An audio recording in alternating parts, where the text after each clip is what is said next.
আসসালামু আলাইকুম, কি অবস্থা সবার? আশা করছি যে যেখানে আছেন অবশ্যই ভালো আছেন এবং সুস্থ আছেন। আপনাদের দোয়ায় আমিও ভালো আছি এবং সুস্থ আছি। আপনারা দেখছেন ফাহিম পোর্ট্রেটস ইউটিউব চ্যানেল এবং আপনাদের সঙ্গে আছি আমি ফাহিম। তো আজকের ভিডিওটি অনেক ইন্টারেস্টিং হতে চলছে। তার কারণ হলো আজকের ভিডিওতে আমি দেখাবো যে কিভাবে লং এক্সপোজারে রেখে একটি ফটো শুট করা যায়। আর এই লং এক্সপোজারকে অনেকে লাইট প্রিন্টিং বলে থাকে। তো মূলত আজকের এই ছবি তোলার জন্য আমি ব্যবহার করব আমার ক্যানন 200D ক্যামেরাটি। তো বেসিক্যালি যেটা হয়, আমরা অনেক টাকা খরচ করে একটা DSLR ক্যামেরা কিনে থাকি, কিন্তু ক্যামেরা সম্পর্কে ভালো জ্ঞান না থাকার কারণে ওই ক্যামেরা দিয়ে সুন্দর ছবি তুলতে পারি না। শুধু অটো মোডে যে ছবিগুলো সাধারণত তোলা যায় তা নিয়ে বসে থাকি। আর আজকের এই ভিডিওতে যারা রিসেন্টলি নতুন DSLR কিনেছেন, যারা এই ফটোগ্রাফির জগতে একদম নতুন, তাদের জন্য এই ভিডিওটি অনেক হেল্পফুল হতে চলেছে। কারণ আজকের এই ছবিগুলো আমি এই ক্যামেরা দিয়ে তুলে দেখাবো আপনাদেরকে। তো এখানের ম্যানুয়ালের যে সেটিংস গুলো আছে সবকিছু আপনাদেরকে দেখিয়ে মূলত আজকের এই লং এক্সপ্লোজারের ছবিগুলো তুলে দেখাবো। আর এই লং এক্সপ্লোজার দিয়ে যদি আপনারা ভালোভাবে প্র্যাকটিস করেন, তাহলে এটা নিয়ে কিন্তু অনেক ক্রিয়েটিভ ছবি তোলা সম্ভব।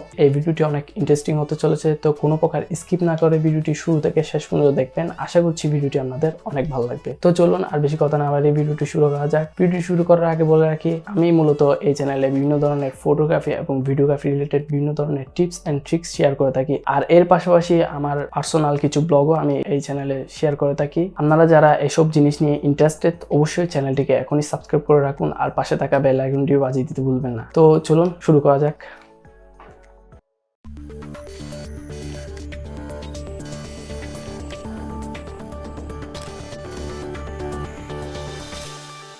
Audio Jungle.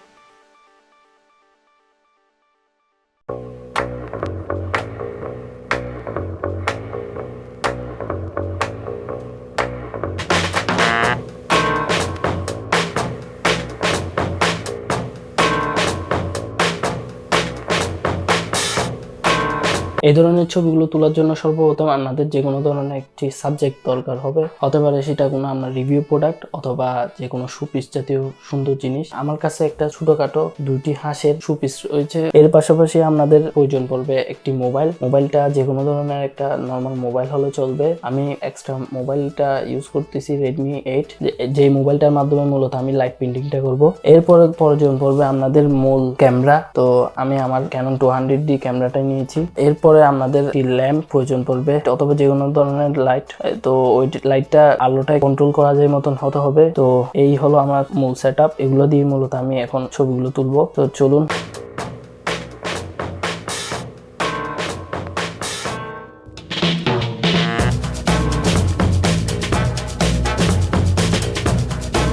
সর্বপ্রথম আমি আমার যে মূল সাবজেক্টটি রয়েছে একটি শোপিস হাঁসের, এই শোপিসটা আমি ঠিক পজিশন অনুযায়ী সেট করে নিয়েছি।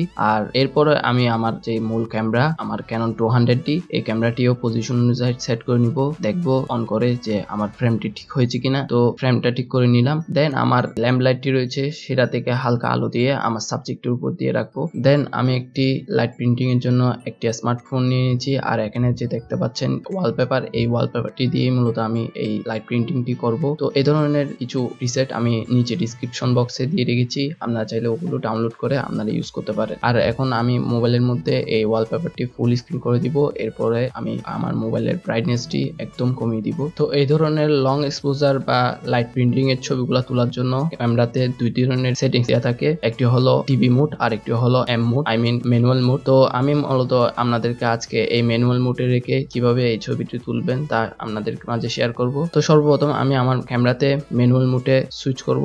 এরপরে আমি আমার ক্যামেরার মধ্যে সেটিংস এর মধ্যে গিয়ে সর্বপ্রথম আমার, যেহেতু আমি লং এক্সপোজারের ছবিটি তুলবো, তাই আমি টাইমার সেট করব। টাইমার 2 সেকেন্ড সেট করছি, যাতে করে আমি ক্লিক করার পর 2 সেকেন্ড পর শাটারটি অন হয়। আর যার কারণে যেটা হবে, আমার ছবিটি শেকি হবে না, শেকি ভাব আসবে না ছবির মধ্যে কোনো প্রকার। তাই আমি টাইমারটি সেট করব। ছবিটা তোলার পর যেহেতু আমি আবার এডিট করব, আবার কালার গ্রেডিং করব, তাই আমি আপাতত হোয়াইট ব্যালেন্সটা অটোতে রেখেছি। এরপরে আমি শাটার স্পিডে যে সেটিংসটি রেখেছি তা হলো 8 সেকেন্ডে। আর এই 8 সেকেন্ডের মধ্যে সামনে যা কিছু থাকবে সবকিছুকে সে ক্যাপচার করবে। তো আপনারা আপনাদের যে সাবজেক্টটি ছবি তুলবেন সেটার উপর নির্ভর করে আপনারা শাটার স্পিডটাকে আপ ডাউন করবেন। আমি 8 সেকেন্ডে রেখেছি। এর পরবর্তীতে আমি আমার ক্যামেরার আইএসও রেখেছি 100-এ। আপনি যে বডিটি ইউজ করছেন তার উপর নির্ভর করে আপনি আইএসওটি আপ ডাউন করবেন। আমি যেটা ইউজ করছি আমার জন্য 100 এনাফ, তাই আমি 100-এ রেখেছি। আর এরপরে আমি অ্যাপারচার রেখেছি f3.5 3.5 রাখার কারণ হলো আমি যে লেন্সটা ইউজ করছি বর্তমানে সেটি হলো ক্যাননের 18x55 এর একটি কিট লেন্স, আর এই কিট লেন্সের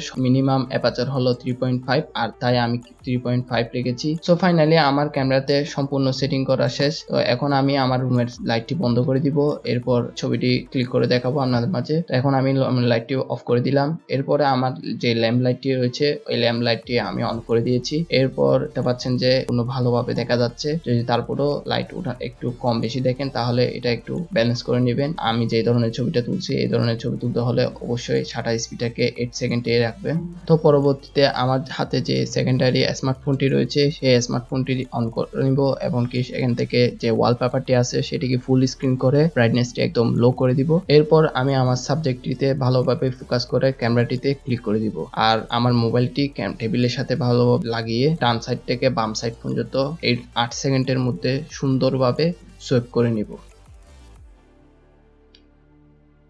সো দেখতে পাচ্ছেন যে এখন ফাইনালি ছবিটি কেমন এসেছে। তো এটা আসলে যত প্র্যাকটিস করবেন তত সুন্দরভাবে তুলতে পারবেন। তো এটা যেহেতু আপনাদেরকে দেখানোর জন্য জাস্ট ছবি ক্লিক করে দেখালাম, তো আমি আরো অনেক ছবি তুলেছি, সবগুলো আপনাদেরকে একটি করে স্ক্রিনে দেখাবো। এই ধরনের ছবি সবগুলো আপনারা তুলতে পারবেন। তো এই মুহূর্তে স্ক্রিনে যে ছবিটি দেখতে পাচ্ছেন এখানে দেখা যাচ্ছে যে আমার সাবজেক্টটির পাশে আমার নাম লেখা আছে ফাহিম। তো এই ধরনের ছবিটি তোলার জন্য কিন্তু আমার অনেক সময় লেগেছে, অনেকগুলা প্র্যাকটিস করে তোলার পরে এই ছবিটি তুলতে পেরেছি। তো এই ধরনের অনেক ক্রিয়েটিভ ছবি কিন্তু আমরা চেষ্টা করলে তুলতে পারবেন। তো আশা করছি আপনাদের এই পুরো ভিডিওটি অনেক ভালো লেগেছে। যদি ভিডিওটি ভালো লেগে থাকে তাহলে অবশ্যই ভিডিওতে একটি লাইক করে দিন, আর কোনো প্রকার প্রশ্ন থাকলে অবশ্যই কমেন্ট করে জানাবেন। তো এতক্ষণ ধরে যে ছবিটি আমি তুলেছি এটা আপনাদেরকে একটু কালার গ্রেডিং করে দেখাবো। তো চলুন কালার গ্রেডিং করা যাক। তো এই মুহূর্তে দেখতে পাচ্ছেন যে আমার মোবাইলে আমি ছবিগুলো নিয়ে নিয়েছি।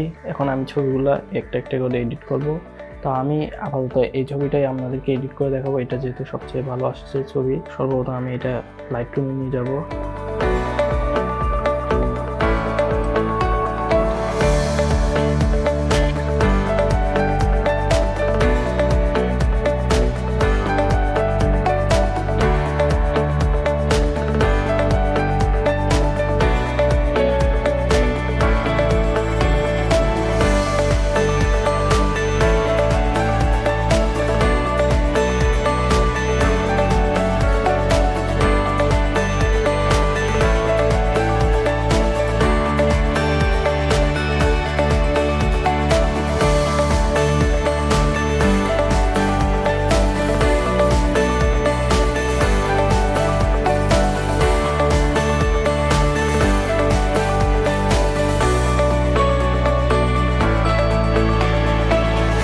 আশা করছি ভিডিওটি আপনাদের অনেক অনেক ভালো লেগেছে। যদি ভিডিওটি ভালো লাগে থাকে তাহলে অবশ্যই ভিডিওতে একটি লাইক করে দিন এবং কমেন্ট করে জানান ভিডিওটি আপনাদের কেমন লেগেছে। আমি যে ছবিগুলো তুলে থাকি সবগুলো কিন্তু আমার ইনস্টাগ্রামে আমি ডেইলি আপলোড দিয়ে থাকি, লিঙ্ক নিচে ডিসক্রিপশন বক্সে দেওয়া রয়েছে। ফটোগ্রাফি সম্পর্কে কোনো ধরনের প্রশ্ন থাকলে অবশ্যই নিচে কমেন্ট করে জানাবেন। তো দেখা হবে নেক্সট কোনো ভিডিওতে। সে পর্যন্ত ভালো থাকুন, সুস্থ থাকুন, খোদা হাফেজ।